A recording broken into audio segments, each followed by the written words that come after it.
오늘 우리에게 은혜 주신 하나님의 말씀은 구약성경 나훔 1장입니다. 나훔 1298쪽에 있습니다. 1절부터 우리 15절까지 한 절씩 번갈아 읽도록 하겠습니다. 니느웨에 대한 경고 곧 엘고스 사람 나훔의 묵시의 글이라.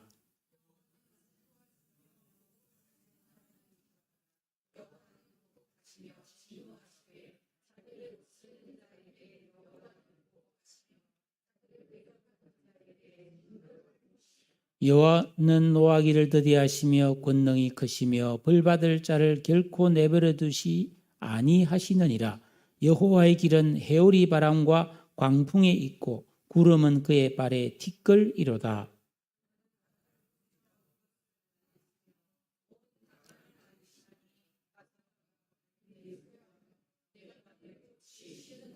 그로 말미암아 산들이 진동하며 작은 산들이 녹고 그 앞에서는 땅 곧 세계와 그 가운데 있는 모든 것들이 솟아오르는도다.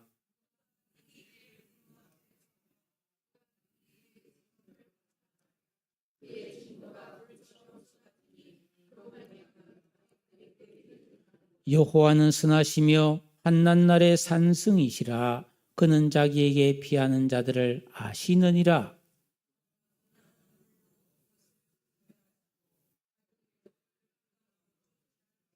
너희는 여호와께 대하여 무엇을 꾀하느냐? 그가 온전히 멸하시리니 재난이 다시 일어나지 아니하리라.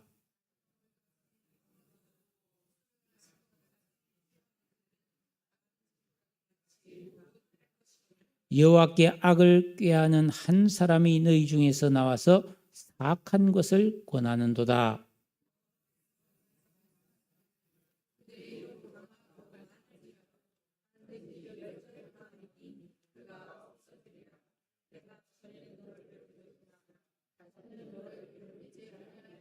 이제 내게 지은 그의 멍에를 내가 깨뜨리고 내 결박을 끊으리라.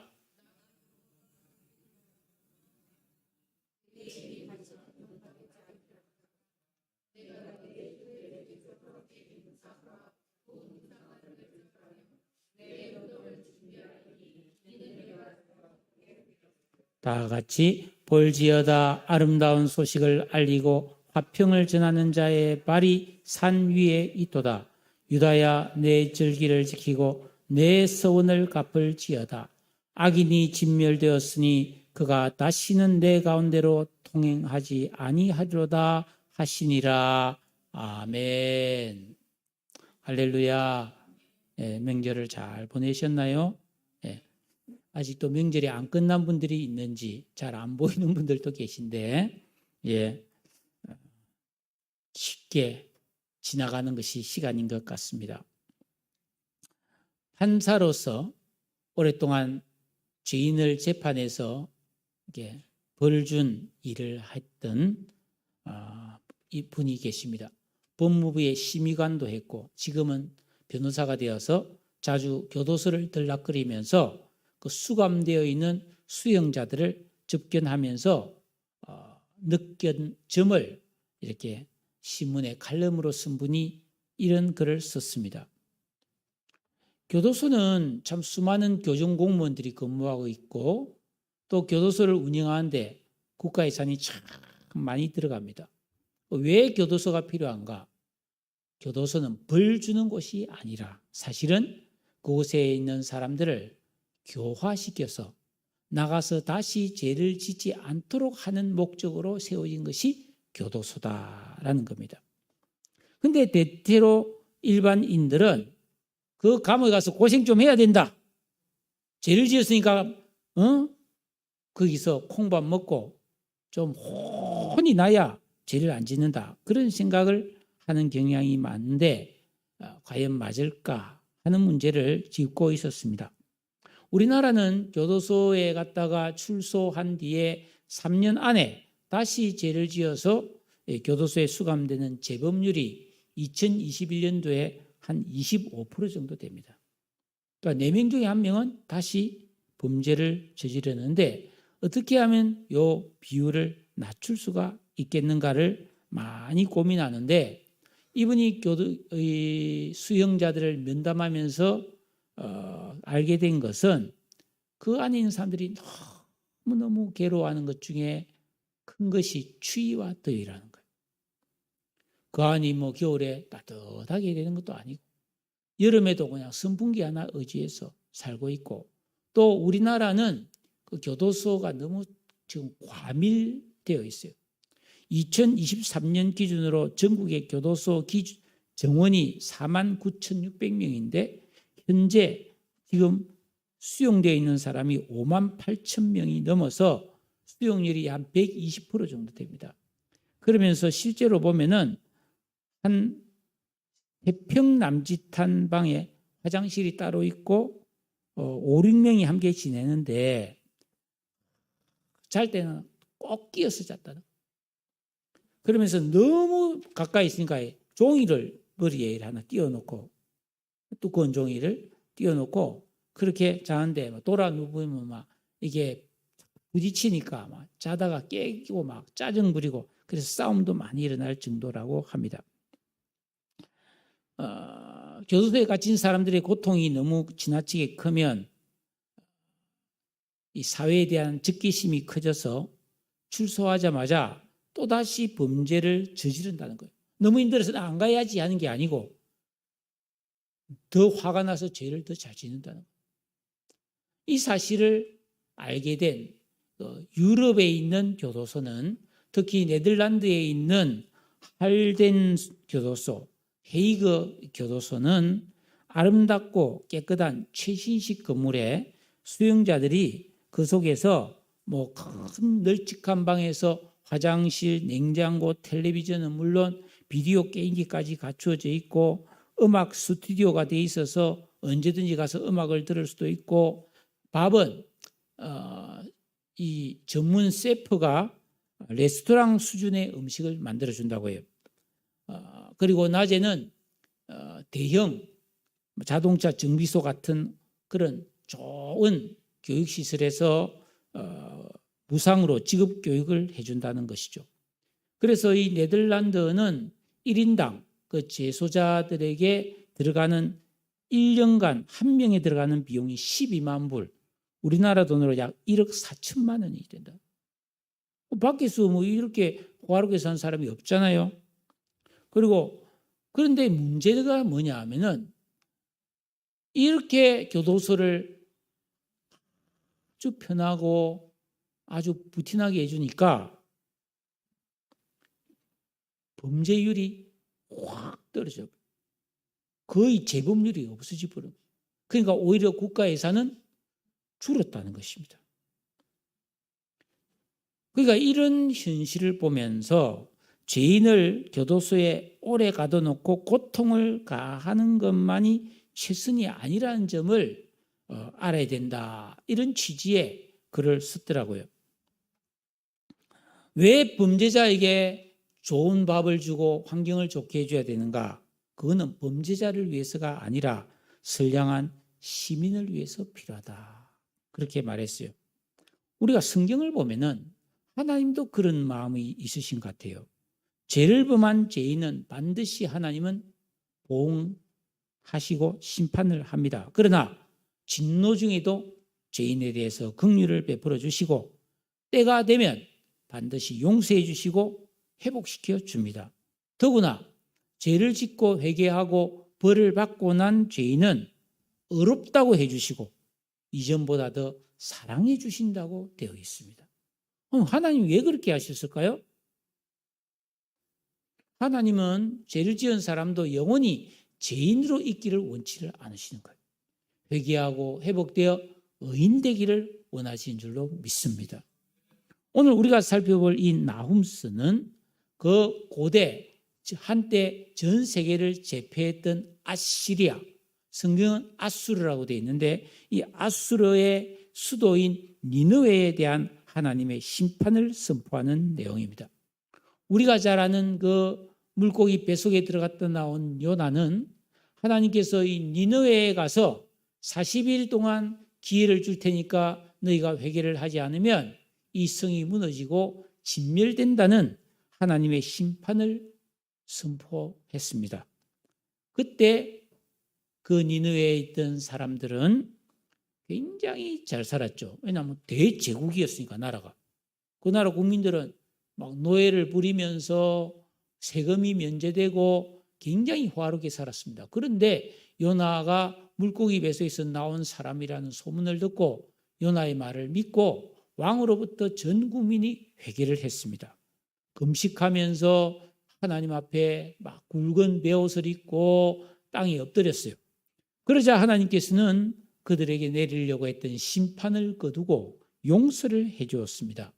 그런데 그게 끝이 아니고 그 후 100년의 세월이 흘렀는데 지금입니다. 오늘 나훔서에 나올 때 이 니느웨 사람들은 그 이전보다 더욱 타락해서 범죄하고 악을 행함으로 결국은 BC 612년에 바벨론에게 멸망을 당해서 흔적도 없이 사라져 버렸습니다. 오늘 말씀 나훔서 1장에 보면 하나님은 공의의 하나님이고 동시에 사랑의 하나님이다. 하나님은 심판도 행하시고 구원도 하시는 하나님이라는 상반된 하나님의 두 가지 성품에 대해서 말씀하고 있습니다. 즉 하나님은 죄를 짓고도 회개하지 않는 죄인은 반드시 심판하시는데 그 심판이 무섭다는 거예요. 엄청난 두려운 심판이라는 거예요.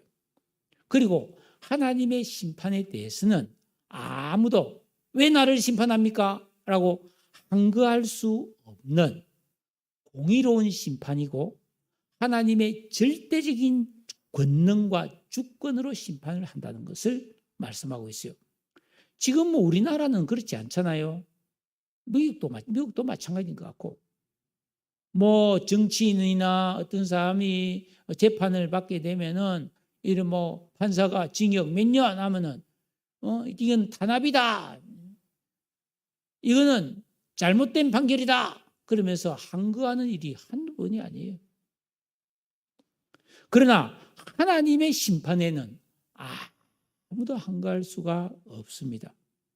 왜냐하면은 하나님은 그 심판을 내리기 전에 오래오래 참으면서 회개할 기회를 주시기 때문에. 그리고 하나님은 사랑이 풍성하신 하나님이십니다. 진실로 믿음을 지키고 진리의 길을 가는 자기 백성은 어떤 형편에 있든지 반드시 구원해서 복을 주시는 은혜의 하나님이라는 사실을 나훔서는 말씀하고 있습니다.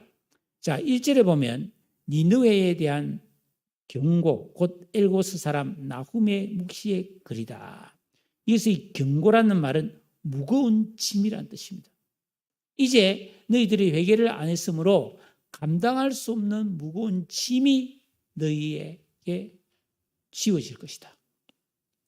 이 사실을 나훔이라는 사람이 잠을 자지 않고 깨어있는 상태에서 그 현상을 마치 영화를 보듯이 환상을 봤다. 그걸 보고 기록한 것이 나훔서다라는 겁니다. 요나의 경고를 듣고 회개했던 니느웨는 흐르는 세월 속에서 세월이 많이 흐른 뒤에 또다시 탐욕과 교만과 악행이 심해졌습니다. 여러분, 9월 말이에요, 이제. 우리는 2024년이 들어서 1, 2, 3, 4, 5, 6, 7, 8, 9. 봄, 여름을 살았어요. 이제 가을이 왔습니다.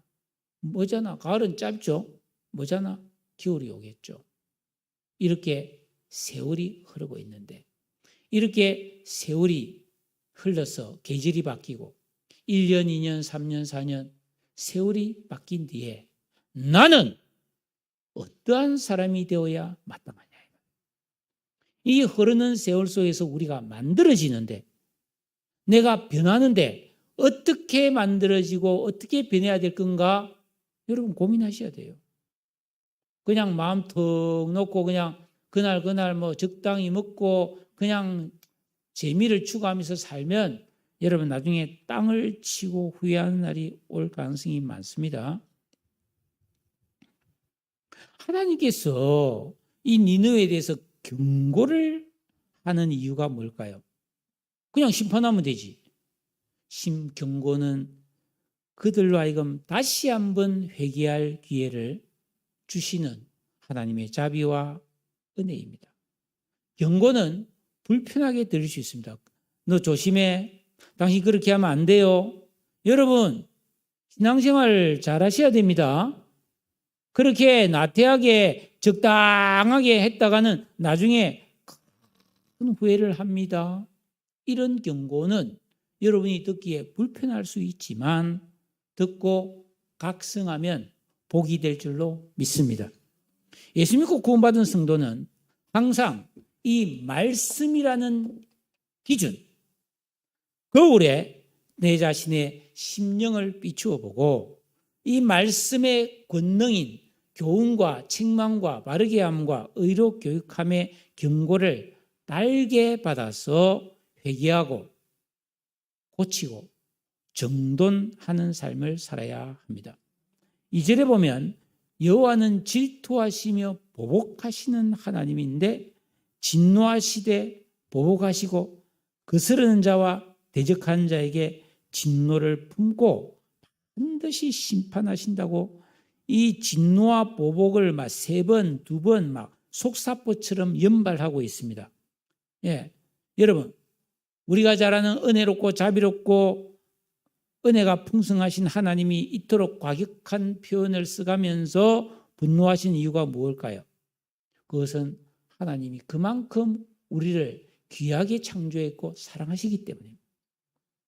하나님의 형상인 사람은 거룩하고 깨끗하게 살아야 돼요. 선을 행하며 의롭고 진실되게 살아야 되는데 진짜 너무너무 못되게 살고 너무너무 악하게 살고 너무너무 미련하게 사는 걸 보면서 하나님이 진노하시는 거예요.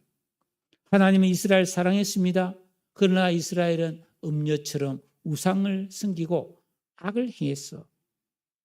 하나님을 거스르고 회개하지 않았어요. 하나님은 니느웨도 사랑하고 아껴서 긍휼을 베풀었습니다. 그러나 그들은 잔인하게 하나님 백성을 공격하고 교만과 악을 행했어요. 2계명에서 나 하나님 여호와는 질투하는 하나님인즉 나를 미워하는 자의 죄를 반드시 갚는다고 되어 있습니다. 예레미야 7장 20절에 그러므로 주 여호와가 내가 이같이 말하노라 보라 나의 진노와 분한을 이곳에 붓되 사람과 짐승과 들나무와 땅의 소산에 부으리니 불같이 살라지고 꺼지지 아니하리라. 유다 백성들도 죄를 지으면 이렇게 하나님이 분한을 쏟아버리겠다는 거예요. 이 말은 뭡니까? 예수 믿고 구원받아서 천국은 갈지 모르지만 여러분 하나님을 거스르고 하나님을 대적하는 자에게는 반드시 믿는 자가 받는 심판이 있다는 걸 우리 기억해야 돼요.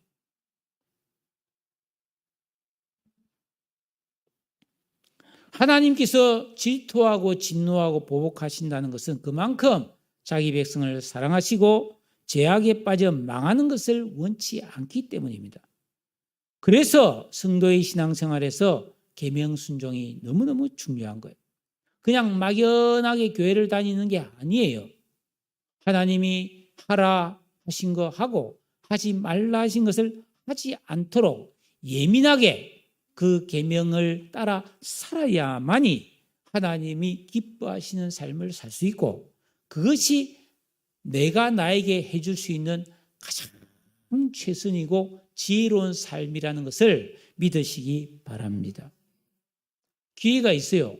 3절에 보면 여호와는 노하기를 더디하시며 권능이 크시며 벌받을 자를 결코 그냥 내버려 두는 법이 없다. 여러분 폭군들의 진노는 성급하고 다리 깊지 않은 감정적이고 즉흥적일 때가 많아요. 여러분 사울이 그랬잖아요. 다윗에게 죄도 없는데 그냥 창을 던져 벽에 박으려고 그랬고, 예? 자기 아들에게도 막 생욕을 다하고,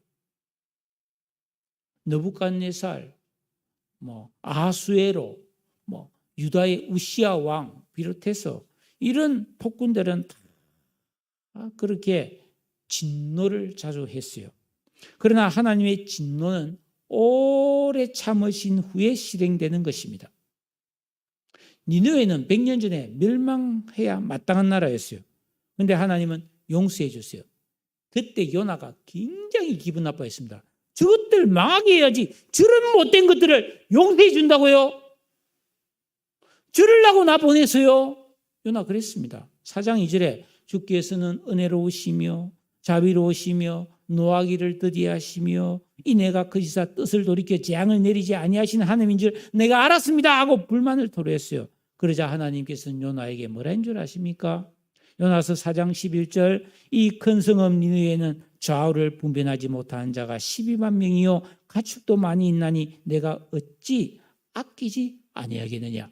이방인은 있지만 사람의 생명을 아꼈어요. 그들의 동물도 아꼈어요. 여러분 마찬가지입니다. 지금 이 세상에 불신자들, 악한 자들, 동성애자들, 불법을 행한 자들, 살인, 간음, 폭력자들이 얼마나 많아요. 사기꾼들이 많아요. 그런 게 우리 기분 같아서 그냥 불비락이 내려서 그냥 벼락 맞아 죽어버리든지 막 암 걸려 죽든지 막 그냥 죽어버려야 되는데 멀쩡하게 살아서 잘 먹고 잘 살아요. 왜요? 하나님은 불쌍히 여기서 오래 참고 기다려주는 거예요. 언제까지? 죽을 때까지. 좀 잘 기억하세요. 하나님은 한 사람의 생명을 죽을 때까지 귀하게 보시고 참아주시는 거예요. 그런데 이런 하나님의 용납하심과 길이 참으심을 멸시하는 인간들이 있어요. 아이고 괜찮네. 하나님 없네. 아이고 하나님 있으면은 내가 뭐 죄 지은데 왜 벌을 안 주지? 뭐 이렇게 생각하는 아주 교만한 자가 있는데 그런 자는 결코 내버려 두시지 아니하시리라. 히브리서에 보면 나오잖아요. 한 번 죽는 것은 사람에게 정해진 것이고 죽은 후에는 뭐가 있다? 심판이 있다. 반드시 행한 대로 심판을 받는데 이것을 알았던 바울은 로마서 11장 22절에 그러므로 하나님의 인자하심과 준엄하심을 보아라. 하나님은 인자하지만 동시에 엄격한 준엄한 심판을 내리는 분임을 우리는 알아야 되는 거예요. 한없이 좋은 분이지만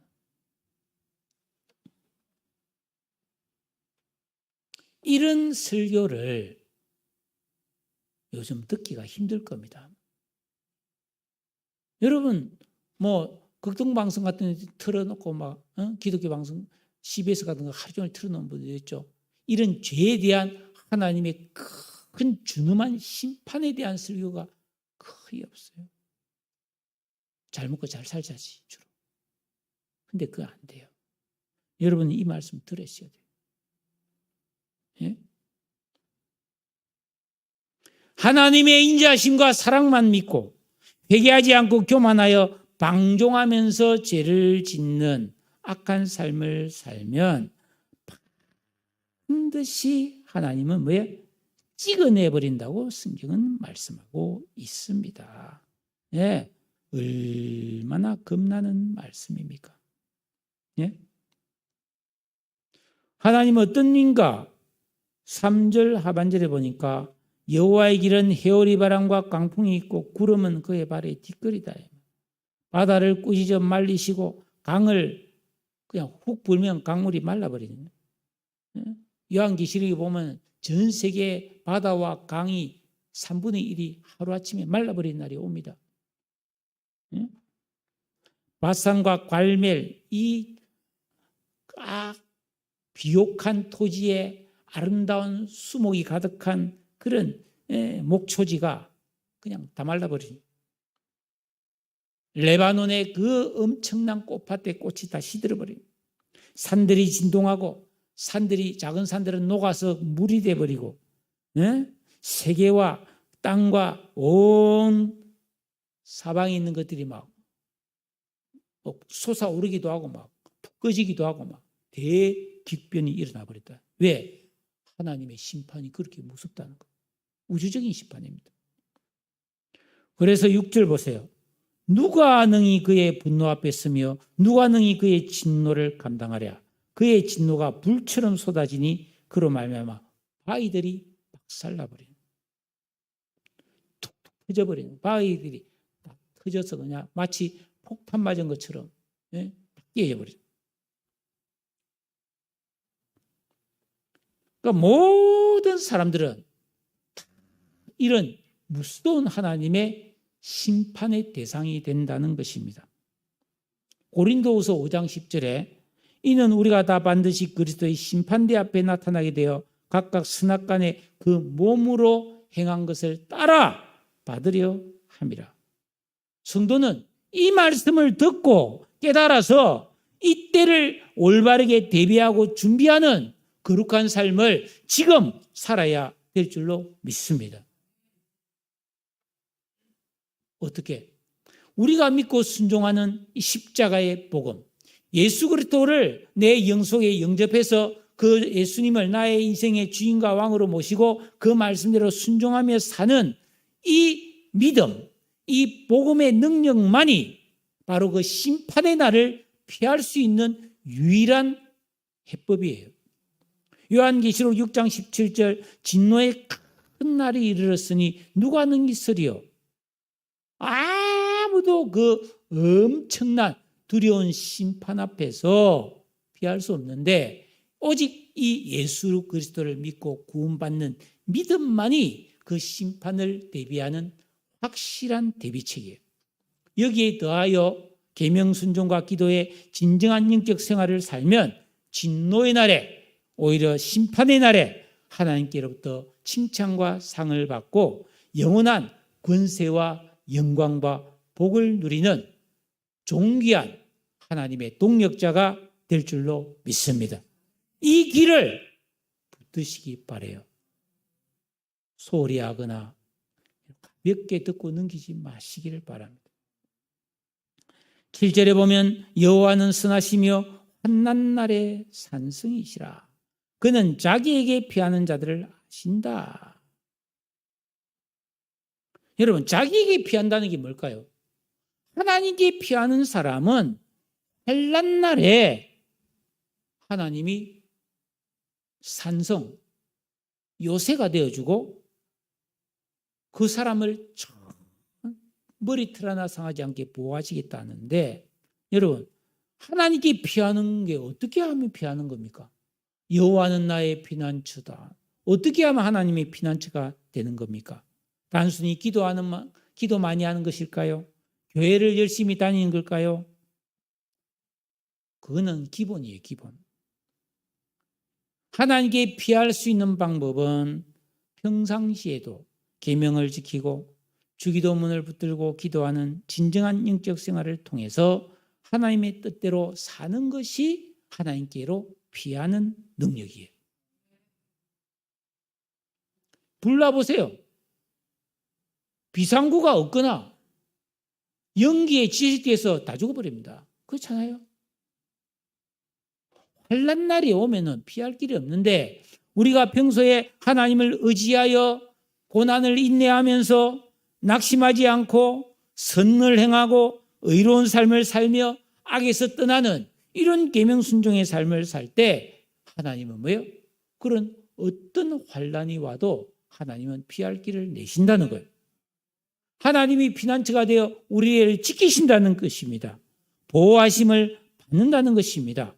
그러나 회개하지 않고 여전히 죄 가운데 있는 사람은 8절 뒤에 보면 범람하는 물로 진멸하고 자기 대적들을 흑암으로 쫓아내어 버린다는 거예요. 영원한 무적행, 음부로 보내버린다는 것입니다. 그러나 이걸 안 믿는 거예요. 이거 그런 일이 있겠어? 그런다. 그러면서 오히려 하나님 앞에 대드는 사람이 많은 거예요. 9절에 너희는 여호와께 대하여 무엇을 꾀하느냐? 이 꾀한다는 말은 음모를 꾸미는 것을 말하는데 시편 2편 3절에 보니까 세상의 군왕들이 나서며 관원들이 서로 꾀하여 여호와와 그의 기름 부음 받은 자를 대적하고 그랬어요. 마가복음 11장 18절에 보면 대제사장들과 서기관들이 예수를 어떻게 죽일까 하고 꾀했다고 그랬어요. 악인들은 항상 이렇게 음모를 꾸미는 거예요. 여러분 부탁합니다. 살아가면서 못된 계획을 세우지 마세요. 못된 짓 하려는 계획을 고민하면서 좋은 계획을 세우지 말라고요.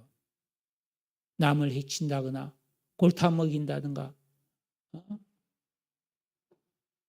어제도 뉴스를 보니까 여관에 일부러 불 지른 사람이 있다. 그래서 3명이 불타 죽었더만요. 그런 짓을 왜 합니까? 언제 저 사람 한번 크게 골탕을 먹여야지. 이런 못된 계획을 세우는 사람은 반드시 되치기를 당합니다. 자기 꾀에 자기가 넘어지게 돼 있어요.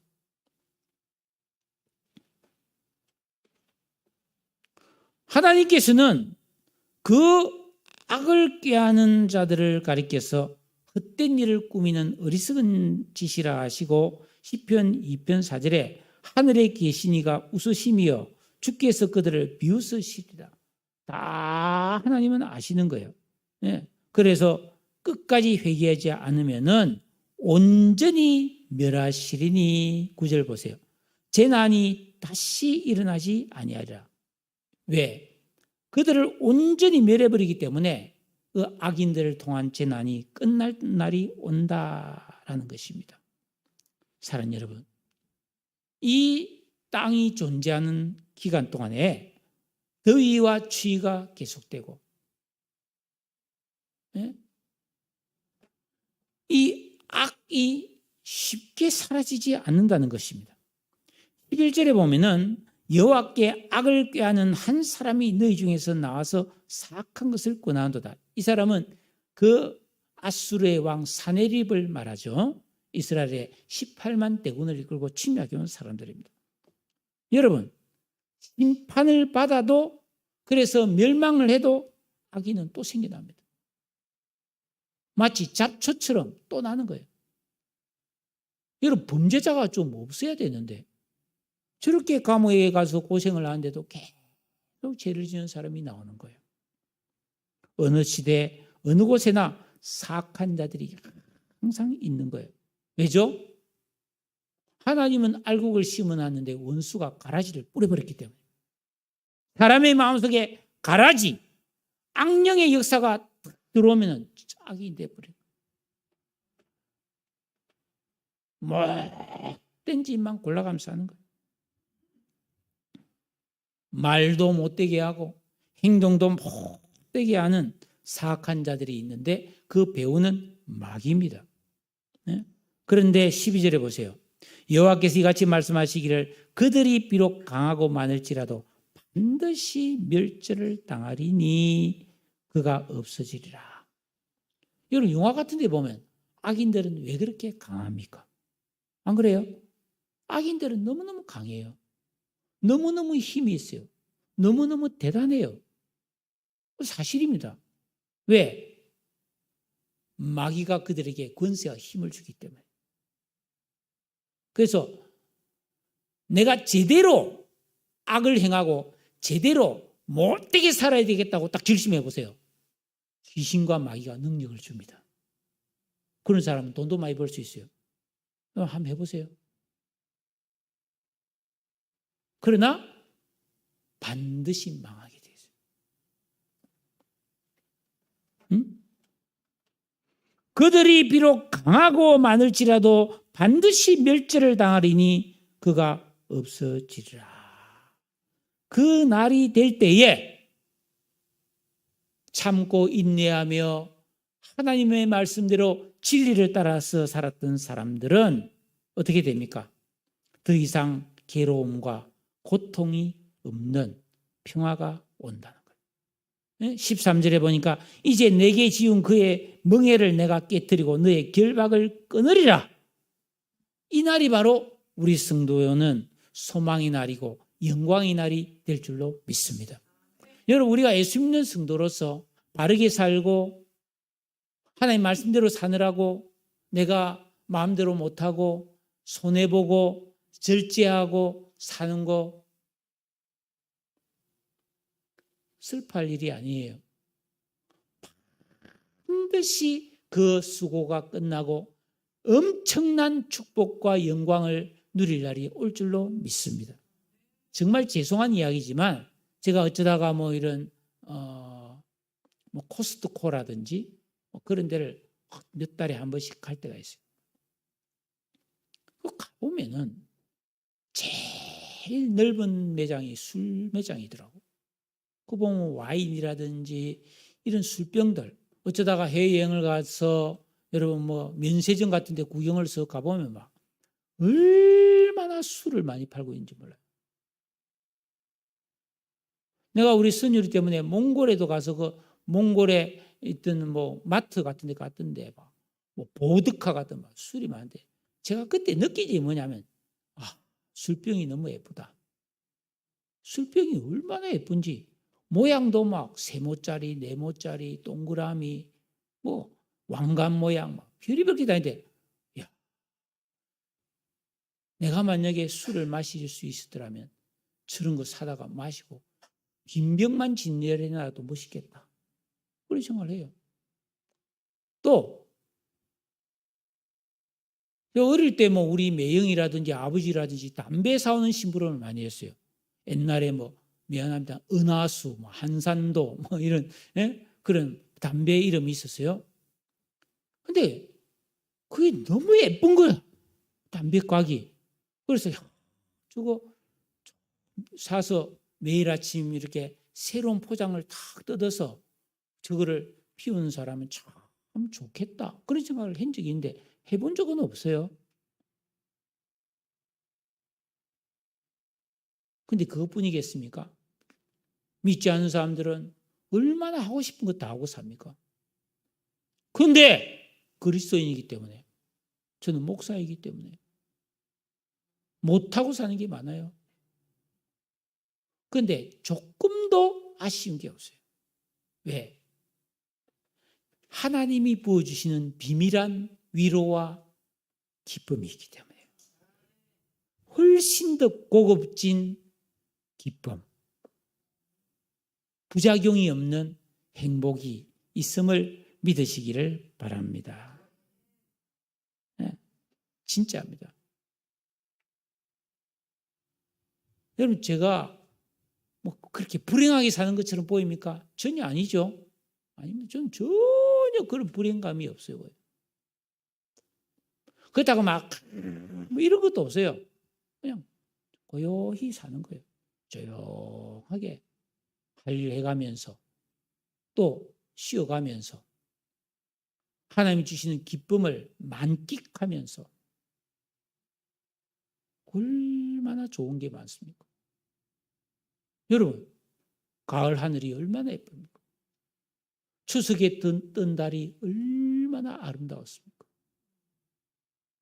가을의 꽃과 단풍은 또 얼마나 예쁠 것이며 좋은 음악이 주는 기쁨은 얼마나 큽니까? 동시에 이 진리를 깨닫는 영적 행복감은 말로도 할 수 없어요.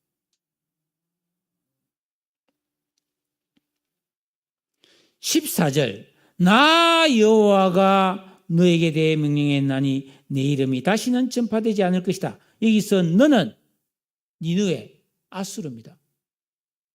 너희 이름이 이제 다시는 전파되지 않는다. 그 니느웨 사진 한번 보여줘 보세요. 여러분 이 아수르라는 나라가 기원전 2450년부터 609년까지 2000년 가까이 존재했던 나라인데 청동기 시대부터 철기 시대까지 존속하며 세계를 호령했던 나라입니다. 저 보세요. 중동 지역 전부 다 하고 밑에 에집트, 애국까지 다 먹은 나라예요. 대제국입니다. 세계를 호령했던 나라입니다. 그런데 뭐예요? 다시는 기억이 안 되는 나라가 돼버리는 거예요.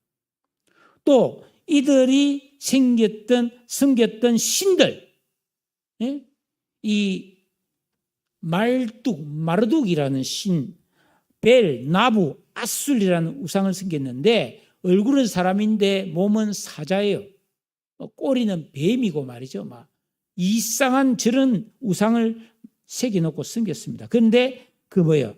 다 멸절돼 버리고 너의 무덤이 준비되어서 더 이상 쓸모가 하나도 없도록 버림을 당한다는 것입니다. 바람에 나는 기와 같이 허망한 종말을 맞이하는 게 하나님을 거스르고 대적하는 악인들의 결말이라. 우리는 이런 역사를 보면서 어떻게 살 것인가를 영혼을 염두에 두고 계획을 세워야 하는 거예요. 자, 마지막 15절 다 같이 읽겠습니다. 시작.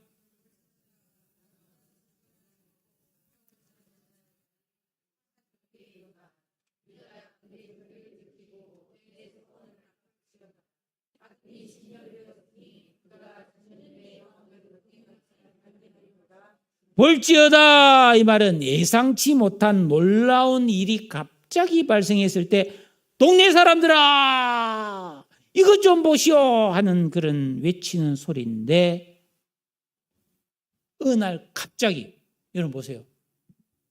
37도, 8도, 9도, 한낮에 뭐 며칠 전 추석 기간에도 36도, 7도가 예사했잖아요. 갑자기 18도, 16도로 뚝 떨어져 버려요. 저는 어젯밤 이불을 덮고 잤습니다. 창문 열어놓고 잤더니요, 찬바람이 들어오는 거예요. 찬바람이. 그것처럼 세상에서 잘났다고 큰소리치고 죄 지으면서 희희낙낙 살던 사람 갑자기 뭐예요? 멸절돼 버린다는 거예요. 소멸돼 버린다는 거예요. 그러면서 아름다운 소식, 화평을 전하는 자의 발이 산 위로부터 온다는 겁니다. 예, 아수르는 멸망하고 고단한 인생의 멍해와 결박이 깨어지고 끊어져서 자유와 해방을 맞이하는 진정한 구원의 강복절이 온다라는 것입니다.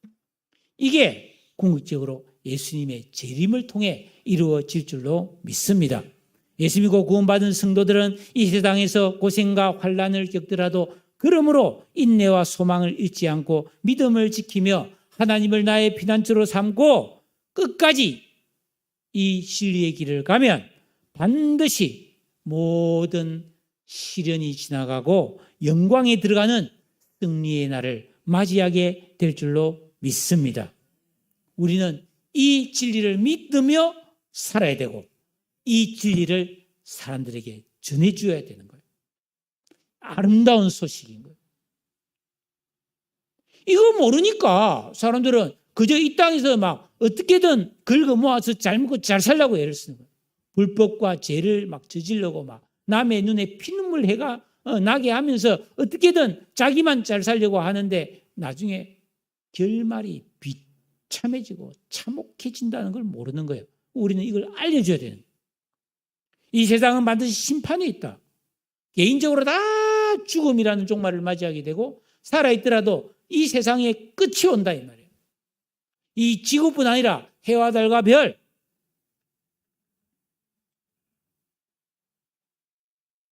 수성, 금성, 화성, 목성, 토성, 해왕성,冥王성, 태양까지 그 너머에 있는 이 우주에 수억 개의 별들이 다 재가 되는 날이 오는 거예요. 이 우주가 다 사라지는 거예요. 그리고 하나님이 새 하늘과 새 땅과 우주를 재창조하시는 거예요. 그 날이 오고 있는 거예요. 오고. 우리는 그걸 알고 그 날을 대비하기 위해서 어떻게 생명 있는 동안에 하나님의 뜻대로 계명 지키고 기도하면서 경건하며 진리를 따라 살면서 그 날을 대비하고 사는 이게 우리 인생에서 가장 중요한 일이고 가장 지혜로운 일이고 나에게 가장 좋게 하는 삶인 줄로 믿으시기를 바랍니다. 우리는 이 길을 가야 합니다. 언제나 선하시며 환난 날의 산성이 되신 하나님을 의지하면서 최후 승리와 최후의 끝에 가서 잘 되기를 소망하며 이 믿음의 길을 좁은 길을 가야 되는데 많은 사람들이 이 길을 안 가는 거예요. 잠깐 이 세상에서 그냥 육신의 쾌락을 좋아하면서 영원한 시간을 포기해버리는 거예요. 아닙니다. 우리는 이 길을 잃어버리지 말아야 합니다. 그리고 이 아름다운 소식을 알리고 이토록 소란한 세상에 화평의 소식을 전하고 하나님이 기뻐하시는 존귀한 길을 가면서 이 땅에 아름다운 발자국을 남기는 우리 모든 성도가 되시기를 축복합니다. 승리합시다, 여러분. 그날은 웃으면서 영광 중에 오실 주님을 맞이하는 우리 모든 성도님들 다 되시기를 우리 주님의 이름으로 축원합니다. 기도하겠습니다. 오늘 이 말씀을 생각하면서 이 나훔 선지자가 이 말을 목청껏 외쳤던 이유가 바로 이런 심정이었어요. 이걸 알아야 된다는 거예요. 경고예요, 경고. 경고. 삐용, 삐용, 삐용. 이것도 경고잖아요. 경고입니다. 여러분, 우리는 하나님 말씀의 경고를 듣고 대비해야 하는 거예요. 경고를 듣고도 가만히 있으면 안 되는 거죠. 하나님, 내가 오늘 이 말씀 경고를 받았습니다. 내가 어떻게 행할지를 가르쳐 주시고 내가 그 하나님 뜻대로 살기 원하오니 하나님 인도해 주시옵고 그 하나님의 심판의 날에 하나님께 피할 수 있는 그 하나님의 품에 보호받을 수 있고 영광에 들어갈 수 있는 저와 우리 모든 성도들, 우리의 가족들 되게 하여 주옵소서.